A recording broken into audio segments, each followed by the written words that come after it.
अरे बच्चों, हम लोग क्लास 12th के चैप्टर 2 पढ़ रहे हैं।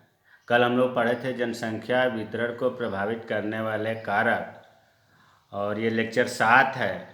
आज हम लोग पढ़ेंगे इसी पाठ का चैप्टर 2 का, और लास्ट है आज पार्ट 2 समाप्त हो जाएगा।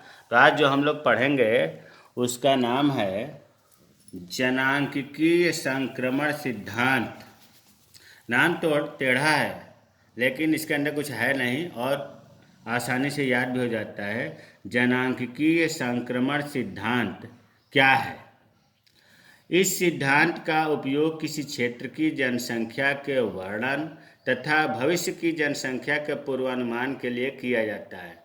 हमें पता है कुछ समझ में नहीं आया होगा, लेकिन मैं अभी समझा रहा हूँ। देखिए, जनांकिकी, अगर इसको हम तोड़ें तो दो शब्द बन रहा है, जन प्लस आंकिकी। जन का मतलब होता है जनसंख्या, और आंकिकी का मतलब जनसंख्या के बारे में वर्णन करना। देखो, इस सिद्धांत में दो चीज़ महत्वपूर्ण है। पहला तो है किसी क्षेत्र की जनसंख्या का वर्णन करना, उस जनसंख्या के बारे में वर्णन करना है कि कितनी गरीबी है, कितनी जीवन प्रत्याशा है, कितने लोगों को रोजगार मिला है, कितनी जन्म दर, इन सब के बारे में वर्णन करना इस सिद्धांत का कार्य है। दूसरा है भविष्य की जनसंख्या के पूर्वानुमान के लिए किया जाता है। दूसरा कार्य है इस सिद्धांत का कि भविष्य में जनसंख्या कितनी होगी, इसका पहले पूर्वानुमान लगाया जाता है। तब तो समझ में आ गया होगा ना। जनांकिकी संक्रमण सिद्धांत में दो बातें हैं। पहला है किसी क्षेत्र की जनसंख्या का वर्णन, और दूसरा है भविष्य की जनसंख्या का पूर्वानुमान लगाना। सबसे पहले इस जनांकिकी संक्रमण को W.S. थॉमसन ने 1929 में प्रस्तुत किया था। इम्तिहान में एक नंबर में पूछा जा सकता है कि जनांकिकी संक्रमण सिद्धांत का प्रतिपादन किसने किया? तो W.S. थॉमसन ने। कब किया? 1929 में। तो अब इसकी तीन अवस्थाएं होती हैं। जनांकिकी संक्रमण सिद्धांत की तीन अवस्थाएं होती हैं। पहला प्रथम अवस्था, द्वितीय अवस्था, तृतीय अवस्था। थोड़ा सा इसे ध्यान से देखेंगे तो आसानी से समझ में आ जाएगा। प्रथम अवस्था, देखो बच्चों, तीन अवस्था है। प्रथम अवस्था को अपने मन में, या इस प्रकार से कहो कि ये बहुत गरीब देश, अविकसित देश इसमें आते हैं। प्रथम अवस्था में अविकसित देश, द्वितीय अवस्था में विकासशील देश, और तृतीय अवस्था में विकसित देश। इन तीनों देशों को हमें ध्यान में रखते हुए इनको आसानी हो जाती है याद करने के लिए। तो प्रथम अवस्था की विशेषताएं क्या है? पहला, इस अवस्था में अविकसित देश हैं। अविकसित देश मतलब बहुत गरीब हैं, जैसे बांग्लादेश है। दूसरी विशेषता, जब हमें पता है कि अविकसित देश है, गरीब है, तो उसी पर आधारित सब बिंदु चलेंगे। दूसरा है जन्म दर और मृत्यु दर उच्च होता है। प्रथम अवस्था में जितने देश आते हैं वहाँ पर जन्म दर, कल हमने बताया भी था कि एक वर्ष में 1000 आबादी में जन्मे बच्चों की संख्या को जन्म दर कहते हैं, और मृत्यु दर एक वर्ष में 1000 जनसंख्या में मरने वाले लोगों की संख्या को मृत्यु दर कहते हैं। पहले पढ़ाया जा चुका है। तो प्रथम अवस्था में मतलब अविकसित देशों में जन्म दर और मृत्यु दर उच्च होता है। क्यों होता है? जन्म दर इसलिए उच्च होता है क्योंकि वहाँ पर शिक्षित नहीं है लोग, और मृत्यु दर इसलिए होता है कि वहाँ पर स्वास्थ्य सेवाएं नहीं है अच्छी। वहाँ कोई बीमार पड़ता है तो अच्छे इलाज के लिए सुविधाएं उपलब्ध नहीं, इसलिए मृत्यु दर भी ज़्यादा होती है। वही चीज़ लिखा है, क्योंकि शिक्षित नहीं होते हैं और स्वास्थ्य सेवाएं खराब होती है। तीसरी विशेषता है जनसंख्या की वृद्धि दर धीमी होती है। देखो बच्चों, प्रथम अवस्था वाले देशों में जनसंख्या की जन्म दर भी ज़्यादा है, बच्चे तो खूब जन्म ले रहे हैं, लेकिन मृत्यु भी ज़्यादा हो रही है। इसलिए जनसंख्या की वृद्धि दर धीमी होती है, क्योंकि जन्म के साथ साथ मृत्यु होती रहती है। चौथा है जीवन प्रत्याशा कम होती है। सरकार के द्वारा जीवन जीने का उम्र निर्धारित होता है, जिसे कहते हैं जीवन प्रत्याशा। इस समय 68 ईयर है जीवन प्रत्याशा। तो वहाँ के लोग बहुत कम जीवित रहते हैं, इसलिए जीवन प्रत्याशा कम होती है।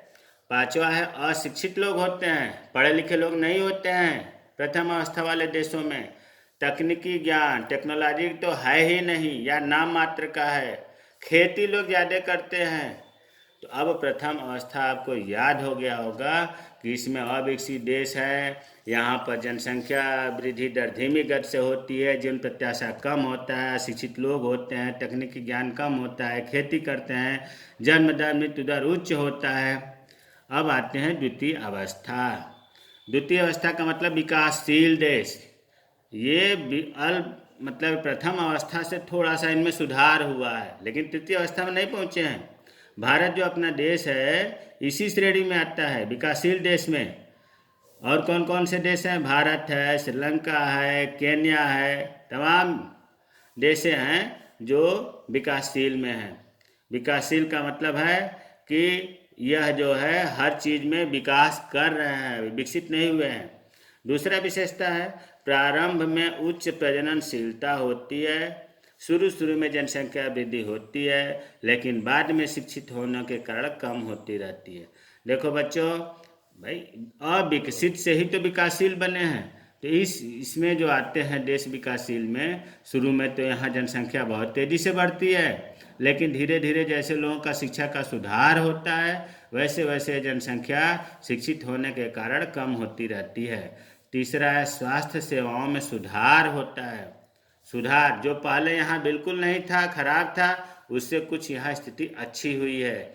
विकासशील देशों में स्वास्थ्य सेवाओं में सुधार होता है, तकनीकी ज्ञान में सुधार होता है। एक दूसरे से तुलना करके चलिए, यहाँ तकनीकी ज्ञान निम्न स्तर का था, बहुत कम था, यहाँ तकनीकी ज्ञान में सुधार होता है, कुछ इससे अच्छा होता है, लेकिन ध्यान दो इससे कम रहता है। शिक्षा का स्तर में सुधार होने लगता है। कृषि में तो, खेती में तो लोग यहाँ रहते ही हैं, तो यहाँ उद्योग भी लगने लगते हैं इस अवस्था में। तो विकासशील देश जिसमें भारत भी आता है, द्वितीय अवस्था जनसांख्यिकी संक्रमण की अवस्थाएं कहलाती है। अब है तृतीय अवस्था। इस श्रेणी में बहुत धनी देश होते हैं जिनको कहा जाता है विकसित देश। इनमें सुधार हर चीज़ का हो चुका होता है, जैसे अमेरिका, ब्रिटेन, जापान, कनाडा, रूस, फ्रांस, ऑस्ट्रेलिया, इटली। ये विकसित देश हैं, लेकिन इस समय दुर्भाग्य है इनकी भी हालत ख़राब हो रही है। अमेरिका का, ब्रिटेन का और इटली का आपको पता ही है कि कोरोना महामारी से इनका जो है अर्थव्यवस्था बहुत नीचे होता जा रहा है, फिर भी ये विकसित देशों में इनके नाम है। दूसरा, जन्म दर या मृत्यु दर कम होती है। यहाँ पर शिक्षित लोग हैं, स्वास्थ्य सुविधाएं बहुत उपलब्ध है। शिक्षित होने के कारण यहाँ पर जन्म दर कम है, स्वास्थ्य सुविधाएं अच्छी होने के कारण मृत्यु दर कम है। ये तो अपवाद है कि कोरोना महामारी के कारण मृत्यु दर बहुत ज़्यादा हो रही है, लेकिन अगर इस अपवाद को हटा दें तो यहाँ पर अन्य देशों से अल्प विकसित हो या अविकसित हो, वहाँ से यहाँ मृत्यु दर कम होती है। जनसंख्या या तो स्थिर हो जाती है या धीमी गति से बढ़ती है। यहाँ जन्म दर मृत्यु दर कम होती है तो जनसंख्या बहुत कम बढ़ती है, मान लो स्थिर हो जाती है, नहीं तो बहुत धीमी गति से बढ़ती है। जनसंख्या नगरीय और शिक्षित हो जाती है। यहाँ पर शहर ज़्यादा डेवलप हो जाते हैं, लोगों के पास इतना पैसा हो जाता है कि वो सुख सुविधाएं ज़्यादा। अमेरिका में तो जो निम्न श्रेणी का भी दुकानदार है वो भी 4 व्हीलर से जाता है। वहाँ के लोग पढ़े लिखे होते हैं, तकनीकी ज्ञान का स्तर उच्च होता है, टेक्नोलॉजी में विकसित देश बहुत ही आगे होते हैं। तो जनसांख्यिकी संक्रमण सिद्धांत क्या है, इनकी अवस्थाएं क्या है, हमने बता दिया। इस पाठ के महत्वपूर्ण प्रश्न छोटे छोटे या बड़े। सबसे अधिक जनसंख्या वृद्धि दर वाला देश लाइबेरिया। लाइबेरिया देख दो, विश्व की बात हो रही है, विश्व में देश पूछ रहा है। सबसे अधिक जनसंख्या वृद्धि दर वाला देश, यहाँ तेजी से जनसंख्या बढ़ रही है। सबसे कम जनसंख्या वृद्धि दर वाला देश लेटविया, ये भी देश का नाम है लेटविया, यहाँ बहुत ही कम जनसंख्या बढ़ रही है। कभी कभी पूछता है बच्चों, सबसे अधिक जनसंख्या वृद्धि दर वाला महाद्वीप, देश नहीं महाद्वीप, तो अफ्रीका है। पीछे पढ़ाया गया है भारत का जनघनत्व मतलब जनसंख्या घनत्व कितना है, 382 व्यक्ति प्रति वर्ग किलोमीटर। जनघनत्व किसे कहते हैं? प्रति वर्ग किलोमीटर में रहने वाली जनसंख्या को जनघनत्व कहते हैं। जनघनत्व का सूत्र क्या है? जनसंख्या बटा क्षेत्रफल। आवास और उत्प्रवास में अंतर खूब पूछा जाता है, पिछले लेक्चर में बताया गया। विश्व में सबसे अधिक जनसंख्या वाला देश चाइना है। जनसंख्या की धनात्मक और ऋणात्मक वृद्धि क्या होती है, ये पहले पढ़ाया जा चुका है। जब जन्म दर अधिक होगा, मृत्यु दर कम होगा, तो जनसंख्या की धनात्मक वृद्धि, और जब जन्म दर कम होगा, मृत्यु दर ज़्यादा होगा, तो जनसंख्या की ऋणात्मक वृद्धि कहलाती है। जनसंख्या के वितरण को प्रभावित करने वाले कारकों का वर्णन करिए। कल वाले लेक्चर में हम लोग पढ़े थे 3 कारक होते हैं: भौगोलिक या प्राकृतिक कारक, आर्थिक कारक, सामाजिक और राजनीतिक कारक। जनांकिकी संक्रमण किसे कहते हैं या इनकी अवस्थाएं कौन कौन सी है, ये ऊपर आज हम लोग पढ़ लिए। विकासशील देशों के नाम पूछा जाता है एक नंबर प्रश्न में। विकासशील देश के नाम 4 दे देगा विकसित और 1 दे देगा विकासशील, उसे पहचानना होगा। अभी हम आपको बताए थे, ऊपर लिखा भी है कि भारत है, श्रीलंका है, केन्या है इत्यादि। विकसित देशों के नाम, विकसित देशों में आपको अभी बताया था कि अमेरिका है, कनाडा है, रूस है, फ्रांस है, जर्मनी है, ये सब विकसित देश हैं।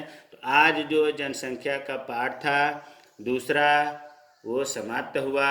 वैसे तीसरा पाठ भी जनसंख्या का ही है, लेकिन चैप्टर 2 आज समाप्त हो गया। जय हिंद, जय भारत।